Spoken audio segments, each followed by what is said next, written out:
সবাইকে জানাই শুভ রাস পূর্ণিমা ও আজকে গুরু নানকের জন্মদিন। সেই উপলক্ষে ননদের বাড়ি যাচ্ছিলাম, কারণ গোপাল সেবা ছিল।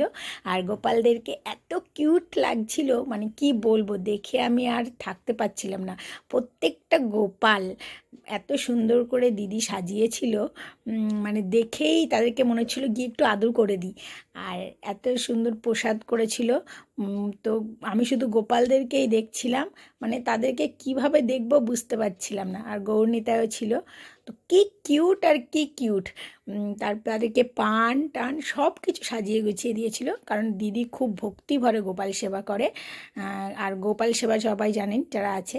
তো আমি তো গোপালদেরকে দূর থেকে একটা মিমি দিয়ে দিলাম আমার গোপু সোনাদের।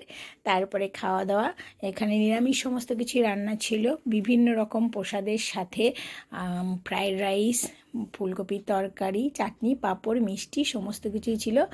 আর সবার খাওয়া দাওয়া আমি একটু ভিডিও করছিলাম। আমি আগে খেয়ে নিয়েছি, তারপর আমি একটু সবার সাথে বসেছিলাম, একটু ভিডিও করে নিলাম। আর এই যে আমার দিদি জামাইবু, আর কি সুন্দর করে থালা সাজিয়েছে, তাই আমি বললাম একটু দাঁড়াও, আমি একটু সুন্দর করে ভিডিও করি, ফটো তুলি।